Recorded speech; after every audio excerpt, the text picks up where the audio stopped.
Now that we are well into fall and winter is quickly approaching, the days are getting shorter and running in daylight is becoming harder. Oisel's premium reflective collection is designed with runner safety in mind. Both highly visible in the dark but subtle in the daytime, thanks to the tonal reflective print that only shines bright when reflecting the light. From tights, shorts, jackets, and tanks to accessories like hats and gloves, with Oisel's reflective collection, you can stay safe and stay seen. It is dark here in Cleveland where I've been running, so I just love Oisel's reflective collection. I'm a big fan of the firecracker tights. The bird pattern is so cute, and they look all over sparkly at night. To check out the firecracker tights and the rest of the reflective collection, go to oisel.com/collection/reflective, or even easier, click the banner link at the top of the Hear Her Sports website at hearhersports.com.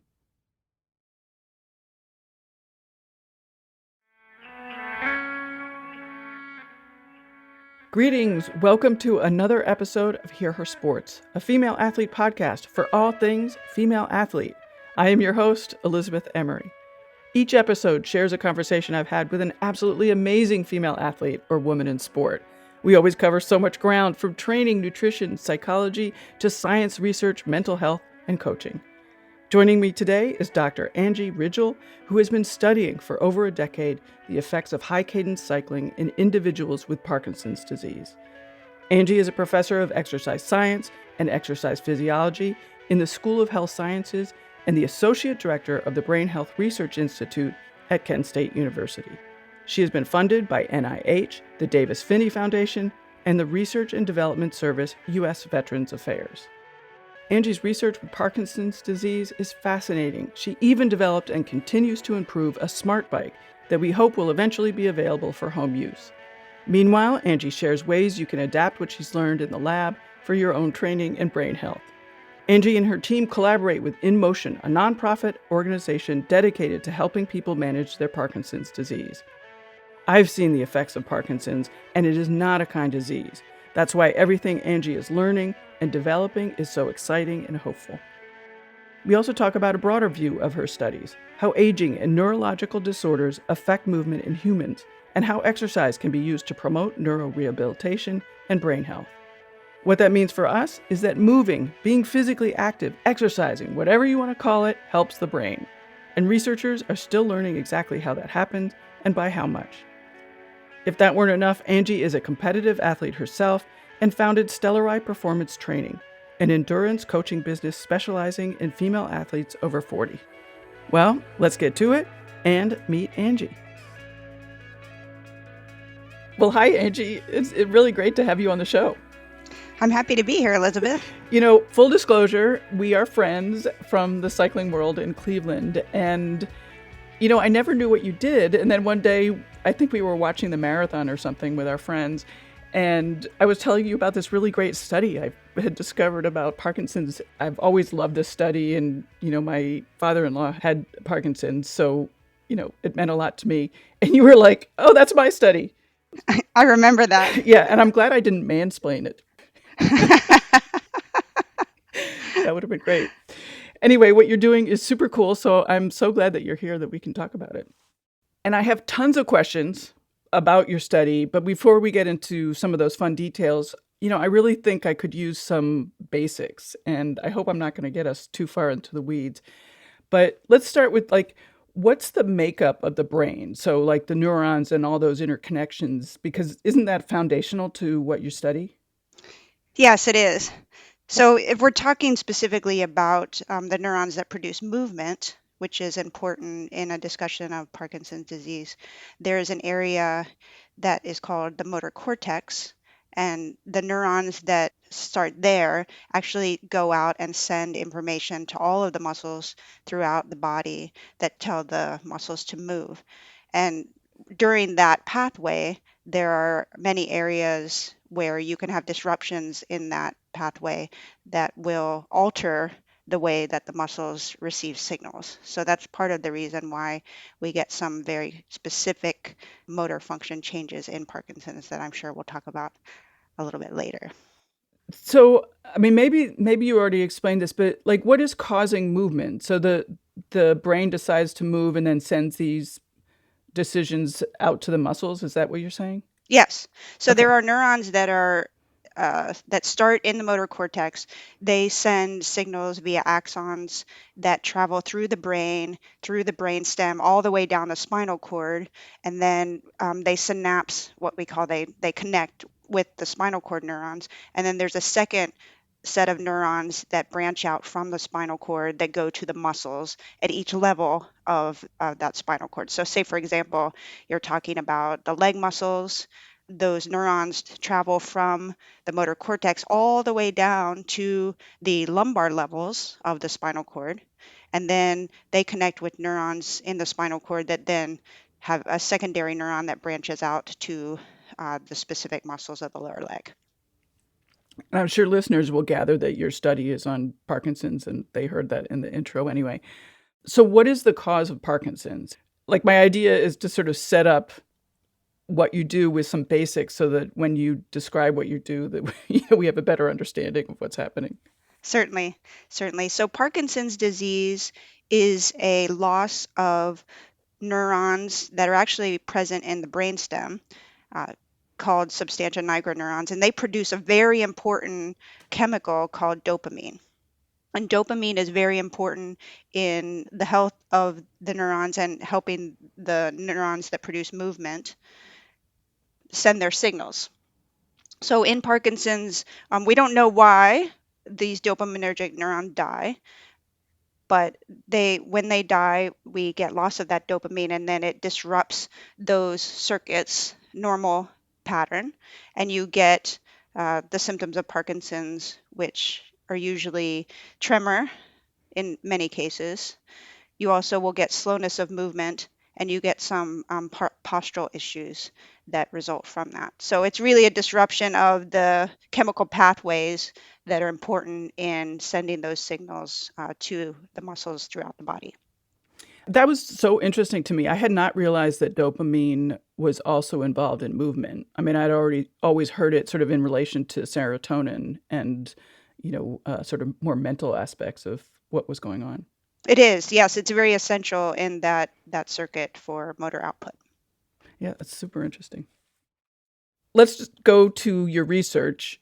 You've been doing this research with Parkinson patients and cycling for, I think, more than a decade, right? Yes, I have. Yeah, so describe what those studies are. So the initial work that I started doing, which is what we talked about during the marathon, was work that I did as a postdoctoral fellow at Cleveland Clinic. And I started there in 2006. So this is when that work started. And I was working with a researcher in the biomedical engineering program, and he was a cyclist, and he was also interested in Parkinson's and movement and how Parkinson's disrupts movement. So he said to me, as a cyclist, he said, I really want to do this study where we look at how cycling cadence affects the motor symptoms, because he said, I rode a tandem with a friend of mine several weeks ago, and she said that after she rode the tandem with me, she felt like her Parkinson's symptoms were reduced. And he thought, well, why is that? And what he came up with was that it was probably due to the fact that in riding with her, the cadence or the revolutions per minute that she was doing on the tandem, because with a tandem bike, two people have to move their legs at the same cadence.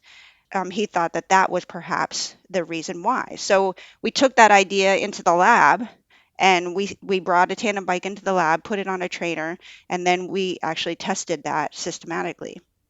And we found we had two groups. We had a group that just cycled on their own, and they had their cadence was about 60 revolutions per minute, which is pretty standard, for someone who isn't a trained cyclist. And then we trained another group with a able-bodied trainer at about 80 RPMs. And we found that the group that did the higher cadence showed greater improvement in their motor symptoms, but reduction in tremor, improvement in speed of movement. And so we continued to do that work and did some fMRI work to look at areas of the brain that might change. We did show some increase in blood flow with fMRI, in areas that are important in this circuit that produces movement. And then when I started at Kent State, I wanted to take that even further and try to develop a motorized bike that could mimic what a trainer does on a tandem bike so that you could actually have the person ride on their own without a tandem bike with a similar scenario. And so that's the work that we've been doing at Kent for over a decade. And we can talk a little bit more about the specifics of that. I think it's also really funny that in the initial studies with Cleveland Clinic, you were the one, riding around with Parkinson's patients as part of the study. I was, yeah. I did many of the training sessions, and then I had a friend of mine who was also a cyclist. I offered to give her a job, and her job was to come in and ride the tandem bike with the patients. Sounds like a lot of work. It was, it was. We actually calculated how much work the trainer did versus the person with Parkinson's who was riding, and it ended up being in a lot of cases that the trainer did about 75% of the work. So Wow. it was challenging depending on the the ability of the individual who was riding with us. So it was good training and working at the same time for me. Yeah. So this new bike now mimics that person. Can you describe more that new bike, the motorized bike? Yes. So what we did is I collaborated with some engineers at Case Western Reserve University, and they actually did their technology magic, and they were able to design a controller that mimicked what a person did on a tandem. And the specifics of that was that when someone rides a tandem, you always have this element of working with and working against the other person who's riding with you. So you have this constant push and pull where one person may be putting in more power versus the other person. And so we actually programmed that into the controller. So when you set the motor at 80 RPMs, there's actually a random variation that the motor speed produces around that set point that actually mimics what somebody would do on a tandem bike. And what we found was that was a really important component to it.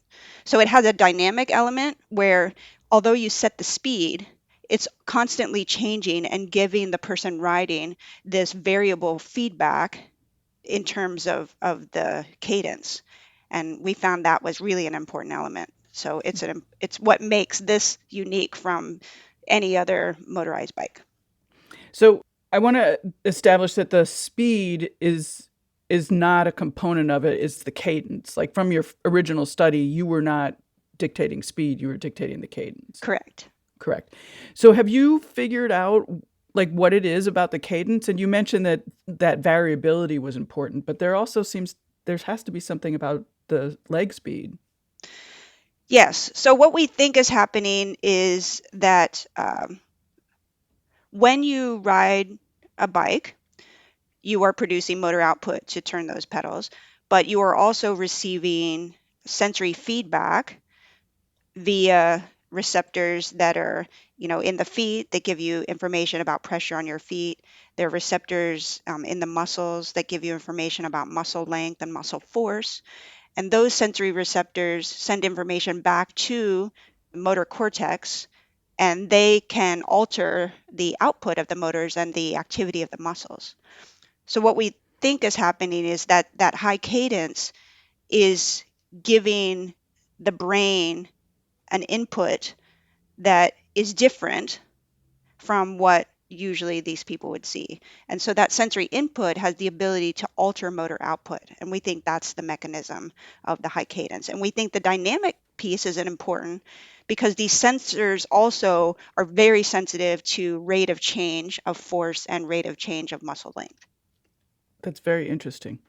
Are changes then happening inside the brain? Like permanent changes? So we don't know, what we do know is that these changes that we see do last for a period of time. Of the work that we've done thus far, we've seen that the changes are, up to 72 hours. what we've tested.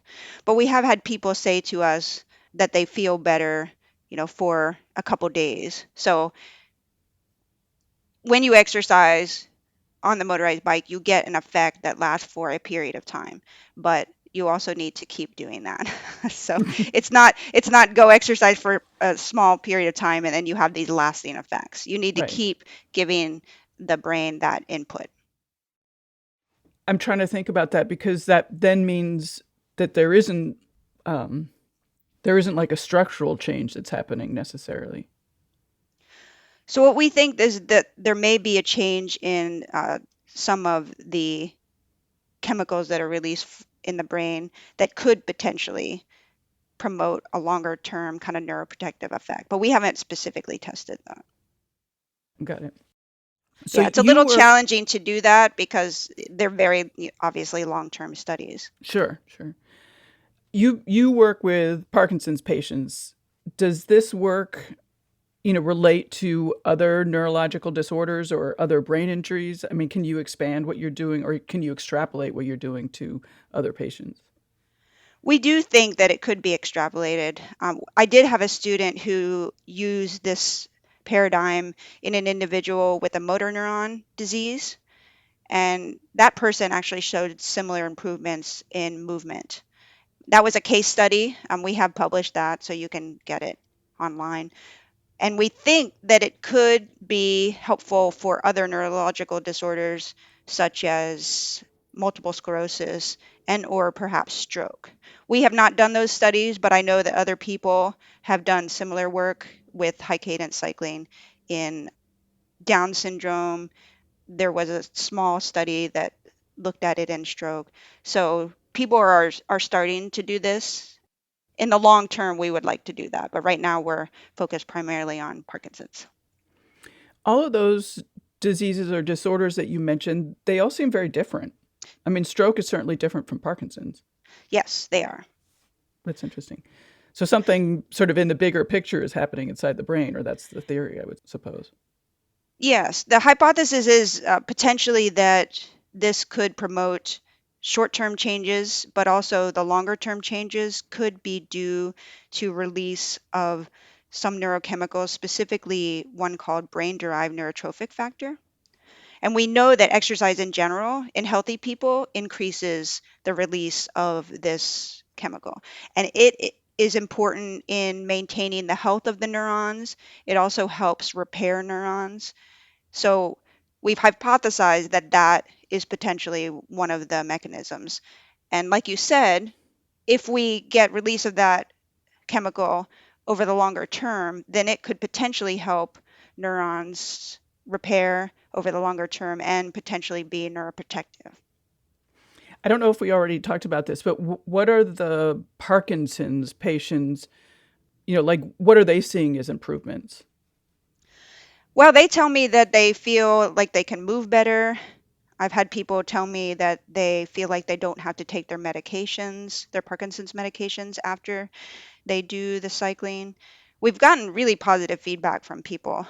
So they are luckily willing to volunteer to come and ride the bike. And we're doing studies right now. We're doing them at Kent State University, but soon we're going to be offering the study at a place called In Motion, which is a Parkinson's exercise studio in Beechwood. So come June, we're going to start doing the study there as well. And what is that study going to be? So right now we're doing a 12 session study over 4 weeks, and we have people come in to either the lab or at In Motion in the summer to exercise 3 times a week on the bike. And we do that over a 4 week period. And then we do several motor assessments, look at how they move, look at gait and balance, and look at the change in tremor and the change in movement speed over that period of time. And what we're trying to do with that is we are trying to capture a large cohort and a large database, because what we want to do next with the bike that we have is to make the controller of the bike basically intelligent. So right now we're manually changing the settings on the bike based on how the person performs. But if we collect a large enough data set, we'll be able to program the controller to be able to predict what a person would need at any point in time. And so we're basically developing a smart bike. We're developing a bike that will be able to optimize the settings of the bike for that person. And the reason why that's important is because everybody with Parkinson's is different in terms of the types of symptoms that they have, the severity of the symptoms. So it's not one size fits all. You really need to personalize the therapy for each individual. Okay, I heard you talk about that somewhere else, and I don't really understand that. So, like, what are the variables that you're changing based on what things that you're seeing? So what we're looking at now is there is a clinical scale that is done with Parkinson's called the Unified Parkinson's Disease Rating Scale. And it is a scale that looks at all of the Parkinson's symptoms, and it's evaluated by a clinician. And they will evaluate each of those symptoms based on a 0 to 4 scale. So when you do that, you get a value, you get a number. Say this person has a 30. So what we're going to do is we're going to develop the smart controller that will look at where is this person now as far as their score on this clinical scale. And then it will predict what the characteristics of how much the bike alters the speed around that cadence set point. So, I think I need another explanation of how that sort of the variability around the cadence. So, if I understood correctly, you set it at 80 and it will sometimes go to like 83 and sometimes it will go to 77. Is that? Correct. It's variable. I mean, it changes fairly rapidly. So Oh, okay. it's subtle. It's subtle. The patients don't really feel it, but it is a variable output. That makes sense. I can explain it in another way. One of the variables that we're measuring is something called entropy. And entropy is something that isn't static, something that's always changing. So what we can do is we can capture the data from the bike after a person has ridden it, and we can calculate that entropy. And entropy gives us a measure of how much the motor speed is changing around that set point. And so that's really the variable that we're looking at. We're trying to optimize entropy. So we're trying to increase entropy based on the person's characteristics and how it is that they actually interact with the bike itself. And is the bike dictating everything that the rider is doing? So what the bike does is it responds to what the rider is doing, Okay. just like a tandem, right? So if you're riding a tandem, then the two people are going to have to respond to what the other person is doing. And so what the bike is doing is it has a program, but it's also responding to what the person is doing. So it's important. The interaction between the person and the bike is an important feature of this. That's super interesting. It's been a long time since I've ridden a tandem, and I think I got on there for like a hot minute. So maybe I need to try it again. Right. So technically it's a bit challenging to understand, but the engineers are the ones that do that magic.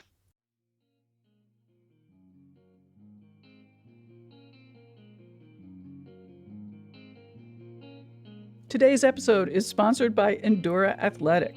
Endura Athletic is on a mission to create ethically sourced athletic apparel that empowers and supports athletic women's bodies.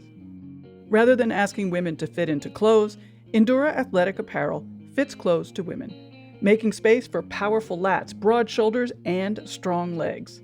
Through artfully designed, sweat-tested, and well-fitting apparel, women can tackle their workouts while feeling confident in their physique, whatever shape it takes. Recently, I did my first run in a pair of Endura Stay Put shorts and loved them. They definitely stay put.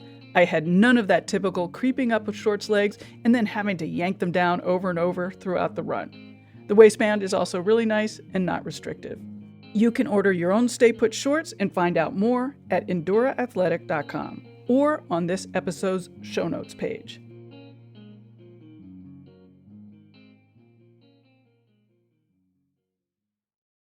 Have you ever wanted to know how to win a Formula One Grand Prix? I mean, really know. Know about the driver tactics from the cockpit, the strategy calls from the pit wall, and even the mind games in the paddock. There's a lot more that goes into winning a Grand Prix than just 90 minutes of racing. So every week on the F1 Strategy Report, we're taking a deep dive into the decisions that shape every result. Hey there, my name is Michael Laminato, and every week I'm joined by an expert guest from the paddock to talk through the big calls that won the race and the missteps that resulted in bitter defeat. Before every race, we'll look back at the previous year's result and consult the current form guide, and we'll be in your feed after every Grand Prix dissecting the outcome and what it means for the championship. So for your regular hit of Formula One analysis, subscribe to the F1 Strategy Report wherever you get your favourite podcasts. The Strategy Report is a Beer Mogul podcast on the Evergreen Podcasts network. My name's Michael Laminato, and I'll catch you after the checkered flag. Now, let's return to my conversation with Angie Ridgel and find out more about how exercise can be used to promote neurorehabilitation and brain health.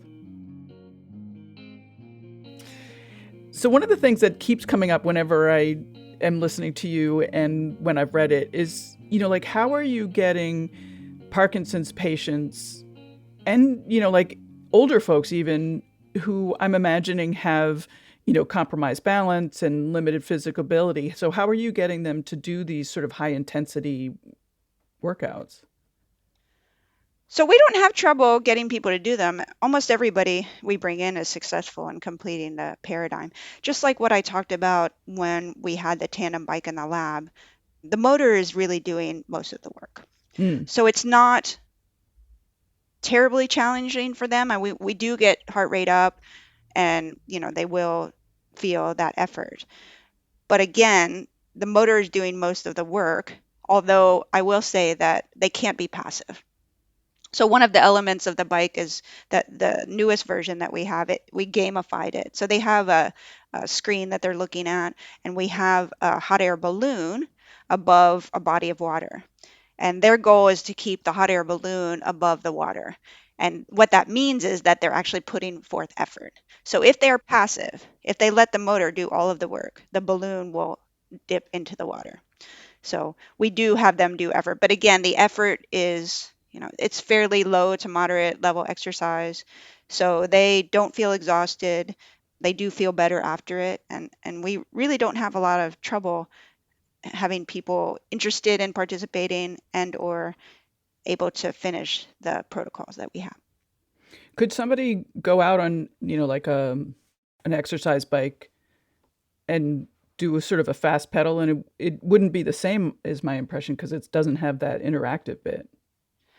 It wouldn't be the same, but I do tell people that, if they go to the gym, they should try to focus on doing some fast-paced intervals. And the way that they can do that is just make sure, you lower the resistance on the exercise bike to as low as you can and really try to focus on that. So it's not going to be the same as what we're doing with our motorized bike, but we don't have something available now for people. We're getting to that point, but right now we don't have that. So I tell them, if they go to the gym, really try to focus on that, because it would have similar stimulus. Right. I mean, it's interesting, this difference between effort and high speed of your legs. Yes. Yeah. What have you taken as the successes and failures, and I guess the remaining questions from your studies? Well, one of the things that we are really focusing on now is to try again to make the therapy optimal for a person. So because everybody's different, in the scientific world, you recruit a pool of people and then you capture their data and you put it together and, you get mean values and look at how the group as a whole has performed. And one of the challenges with Parkinson's is that, again, even if you bring in a group of people that look similar, you still will have variability in their responses. And so that's one of the challenges, because scientifically, you want to get a large pool and say, how has that group responded as a whole? But what we're doing with this optimizing and making this smart is that we're going to try to minimize that variability among the individuals, by giving people an individualized therapy. And what are your long-term visions of this work and where you would like to get? And I mean, you talked about developing a bike that people could buy, for example. That's one of the long-term visions, but in general, we want to try to understand how this therapy can alter the brain and potentially, not only improve people's quality of life at the moment and try to improve how they deal with the progression over time. Potentially you could use these paradigms for other types of therapy as well. It's not just cycling per se, but you could, if you can zoom in on what are the characteristics that are important in altering the way the brain works, you could use other types of paradigms to do that as well. So that's kind of the end goal, is to really understand what's happening in the brain so that you can use that knowledge to produce other types of therapies that could potentially not only improve people's function and quality of life at a moment in time, but to potentially be neuroprotective. So perhaps we could come up with paradigms that would decrease the risk of people developing Parkinson's and or stave off the progression, slow the progression of the disease so they could have better quality of life over time. So meaning that somebody gets a diagnosis of Parkinson's or some other neurological disease, and early on they start doing these protocols and sort of degenerate more slowly. Yes. Yeah. Yes. Yeah. How have your studies impacted your own training or coaching? Because you do both of those things. You train and you coach. I do. So I actually spend a lot of time working on cadence, and I have my clients do that as well. So we do a lot of cadence drills, Right. really focus on that. And I think, just working on the quality of movement, working on the speed of movement, especially as we get older. You know that as we get older, we have a tendency to have less speed of movement. So I think it's important just in general to focus on that and focus on forceful and powerful movements to try to, stave off age and or disease. Right. This may be a good time to talk about, very generally, forget about your studies and whatnot, but like how exercise does help the brain and improves brain health. And, I've even heard you say exercise is medicine. It is.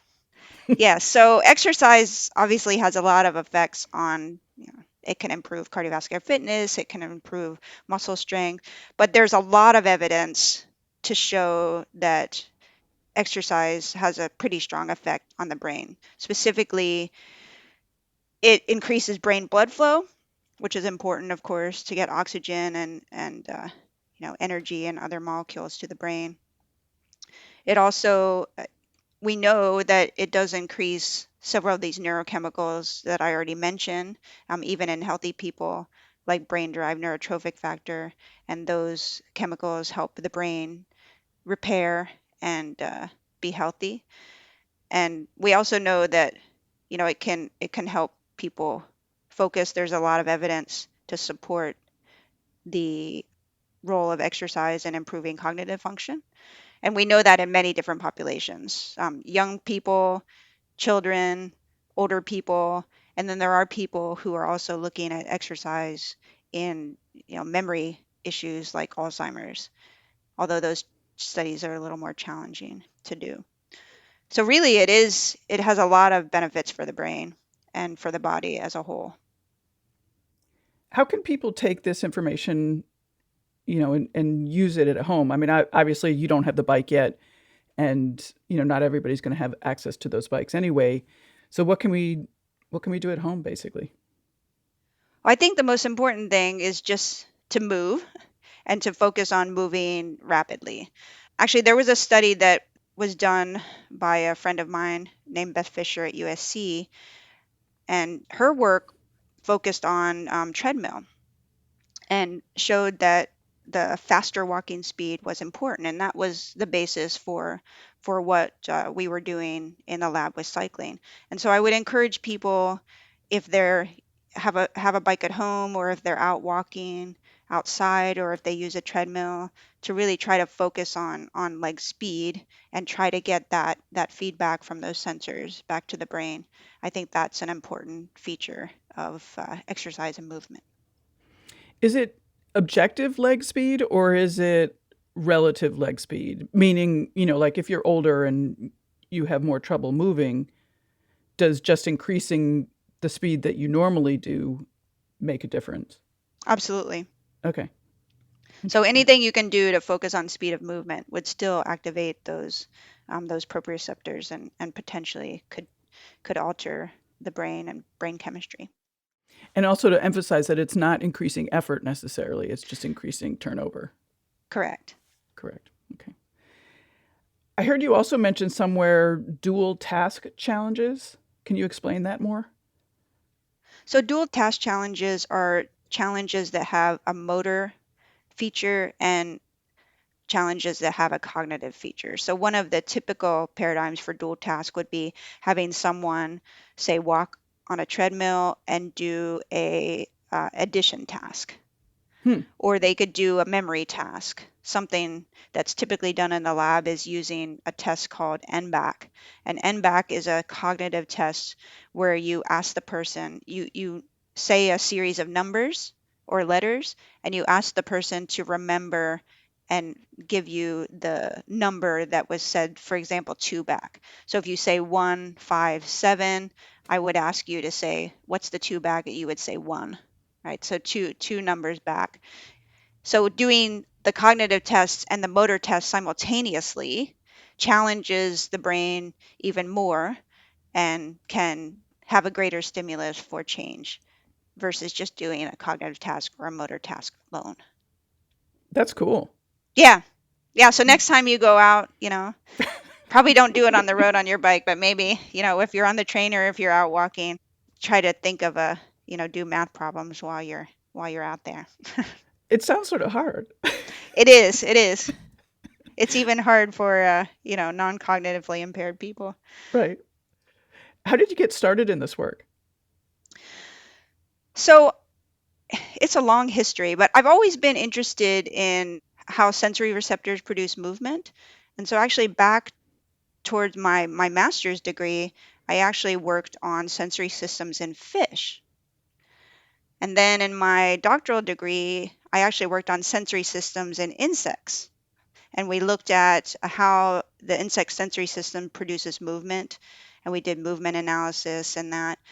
And then I did the same thing when I did my first postdoc at Case. We were actually looking at how, if you alter the nervous system, how it alters movement. And then I moved from that to working at Cleveland Clinic. Do you remember being interested as a kid in science and movement? Well, I don't specifically. I was, when I was a kid, I thought I was going to be, a zoologist or a marine biologist. So I was always interested in animals and not specifically how they moved. But, I grew up as a swimmer, then transitioned to triathlon in my 30s. So I have always been interested in focusing on sport and movement.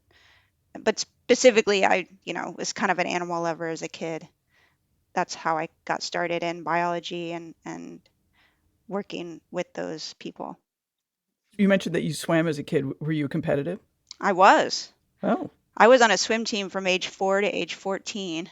Wow. It was one of those summer leagues, but it was a pretty competitive one. So we would go to meets all the time, and it was what I did when I was a kid. My parents actually had a pool in our house, so we always grew up swimming.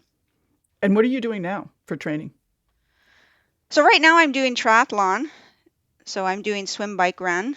I just recently got back from the national championship in Texas. It was a couple weeks ago. So that was a short course national championship, and I did the super sprint, the sprint, the aqua bike, which is a Olympic distance swim bike, and then I did a relay. They have a new thing that they're doing, that USA Triathlon is doing at their events, called the mixed team relay, where everybody does a super sprint and then you tag out. So the first person does a super sprint triathlon and then they tag the next person and then they'd go do a super sprint. It was really fun. It was I had a team of three local people here from Cleveland, and then we had another woman that we met recently. So it was a mixed relay, 2 men, 2 women, and it was a lot of fun. That's cool. Yeah, that was fun to watch in the Olympics too. Yeah, I have never done it before, but the whole tag thing was fun. And then you run down the dock and jump in the lake. Yeah. I didn't realize that the nationals would be so early. Yeah, so what they're doing is they have another nationals too. It's the sprint, non-draft legal sprint and Olympic nationals is in Milwaukee in August. But this was a combined, it was duathlon nationals, short course, and it was sprint and super sprint triathlon, and then they added this relay. So they're starting to kind of consolidate these events. So they really have 2 events now. They have this early one, and then they have the one that's in August. That's sprint, non-draft legal, and Olympic distance. So the sprint that I did was actually draft legal. So it was kind of fun because I found a couple people. We were working together, and you have your road bike, and that's a really fun element of it. That totally changes the race. It does. Yeah. It does. And I'm actually pretty interested. I went to an event last year. It was called the Outspoken Women's Conference. And the new CEO of USA Triathlon, Vic Brumfeld, was there. And she's the first woman CEO of USA Triathlon. And she's really great. And I was talking to her and I told her about my background with cycling and short course. And she said, you really need to focus on draft legal triathlon. And you need to, try to train people and have that be an element of your business. And I thought, well, that's a really great idea. So we're working on that. I mean, draft legal triathlon, they don't do them. They don't do that at local events around here. But USA Triathlon is starting to support that. And so I think, as triathletes, they usually don't know how to ride in a pack and how to draft. And so I think that's an interesting element that I could add to the coaching business with my background that really no one else is doing. Right. How do you feel about competing? And, how do your clients feel about competing? In contrast to, I don't want to say just, but instead of going out and exercising on your own and doing it on your own and yeah. Yeah, so we've talked about that a good bit. I mean, I think a lot of the athletes, as they get older and they've been, competitive for so long, sometimes that starts to kind of wear on them and they lose that drive to compete. So I have seen that in athletes, I've seen it in myself at times, but in general, with the people I work with, it's important for them to have some sort of end goal to motivate them to continue to, add all the time. So the people that we have, they want to compete, but I noticed that, as a lot of people get older, they usually may compete less. They may do less events. And I really encourage people, if they start to lose their mojo for doing what they've done, for 20 years, you should do something different. Like one of my clients decided she wanted to do rowing. And I encouraged her. I said, yes, let's do that. And so she's gonna do some rowing this summer with some of the local crew clubs. And she's very excited about it. So again, we're using cycling and her strength to cross train for rowing, but we've shifted a bit. She was a triathlete. We shifted a bit away from triathlon and towards rowing. So I said, great, I can work with that. Let's do it. Cool. Yeah, rowing around here is great. Yeah, she's pretty excited. So I'll see where that goes. But yeah, just a little shift in coaching there. But I always tell my clients my job is to shift my coaching to meet your needs. So don't worry about it. I can adapt. Right. And so we started giving her rowing workouts. Do you think your studies give you a leg up in terms of training? I'm just wondering if you're better able to take advantage of your time, I guess, knowing what you know. I mean, triathlon always impresses me as just taking up so much time for training.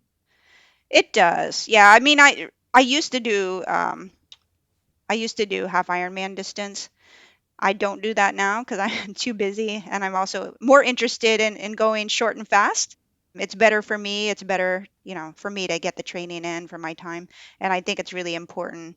And, as a coach, we tell people this all the time.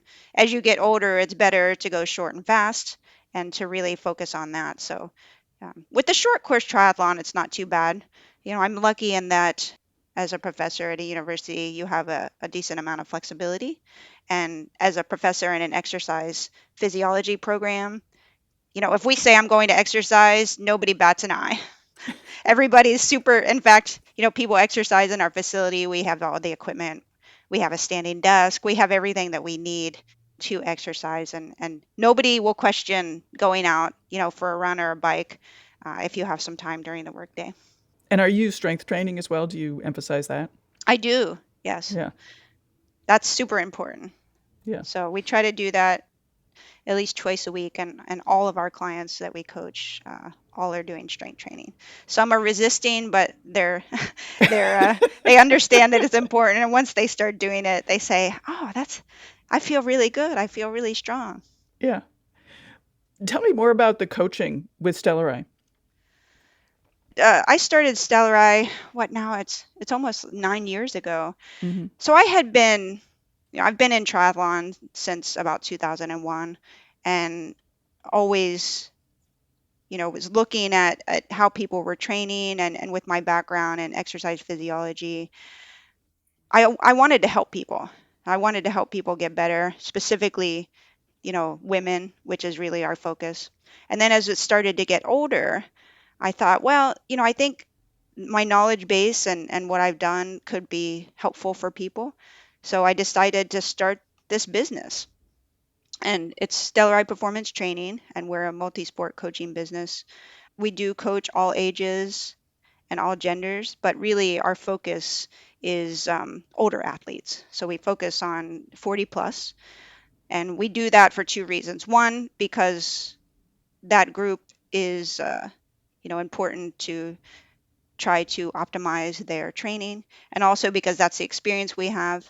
And I really want to help older people continue to do the sport, stay healthy. So that was really the reason for the business. I have another coach. Pam is my other coach, so she and I kind of split the clients. We also have a group called Stellari Speed School, and that's a unique group. It is a 40 plus women's time trial team. And what we give to those people is we give them a training plan that's specifically focused on being good at cycling time trial. And we have them participate in some of the local time trial events we have. And then we also have a club. It's called Stellari Hub Club. And Stellari Hub Club is for people that maybe don't want coaching, or they have another coach, but they want to be part of our group in terms of the webinars that we do. We do monthly webinars for information for people. We also will do training rides, we'll do clinics. And so the people in Hub Club can participate in those events without the coaching element. So that's what we're doing. We have about, I want to say, 30 clients right now. So it's a pretty nice group, and we really try to make it a family. You mentioned that you get resistance for doing strength training. Like, what are you seeing as, specific to this population of, you said, older women, and what they need to focus on and what they're struggling with a little bit? Yeah, so I think one of the reasons why we get resistance is, they don't think they have the time. But I tell them that this is a super important element. So, I'd rather have you be in the gym than go out for an extra run. One of the things that is a challenge is, some people feel uncomfortable in the gym. They don't feel like they belong. They don't know what they're doing. There are all these people that, they're lifting super heavy, and it's a tad intimidating. So what we do is we either, if they want to do something at home, we can make it work with a couple pieces of equipment. If they don't want to go to the gym, that's my job as a coach to figure out what they can do with the equipment they have. But if they do want to go to the gym, a lot of the time I'll meet my clients at their gym, and I'll go through and choose exercises based on what they have at that facility, and also use machines or equipment, that make them comfortable. So I'm never going to have somebody, get on the squat rack and do squats unless they're trained and comfortable with that. We can do other things that won't require that if that makes them uncomfortable. Well, sounds great. Thank you so much for being here. Appreciate it. Yeah, it was good to talk to you.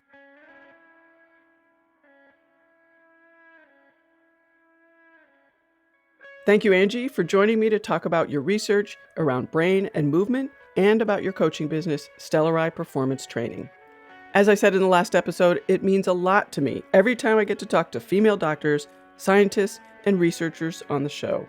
They're doing great work and increasing equity in their fields just by being there. It was an honor to have Angie as a guest, and of course it's fun to know her as a friend because she is doing such cool stuff. And thanks to all of you for being here to listen. I hope you found something interesting enough in my conversation with Angie to tell lots of your friends. I'd love to hear what you think. Email Elizabeth at hearhersports.com or connect through socials at hearhersports. You can also reach me through the contact page on the website. Be sure to take a look at Angie's show notes page to find out more about her research, Stellari, and links to other things mentioned in the episode. In Motion is located on the east side of Cleveland, Ohio, so if you are in the area and know someone with Parkinson's disease, check them out. You can find that link in the show notes as well. Hear Her Sports is a proud member of Evergreen Podcasts. For more information or to check out the other shows on the network, please visit evergreenpodcast.com. And until next time, bye-bye.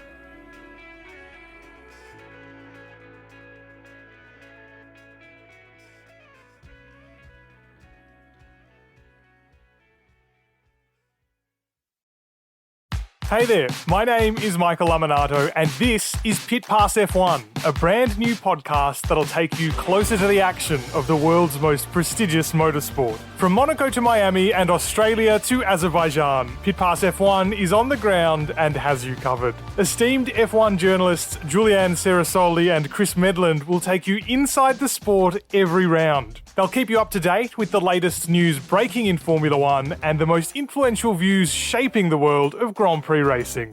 Every Friday, we'll be bringing you a track guide and race preview, and Chris and Ju will be in your feed every morning from Saturday through to Monday to keep you up to date on all the day's action on and off the track.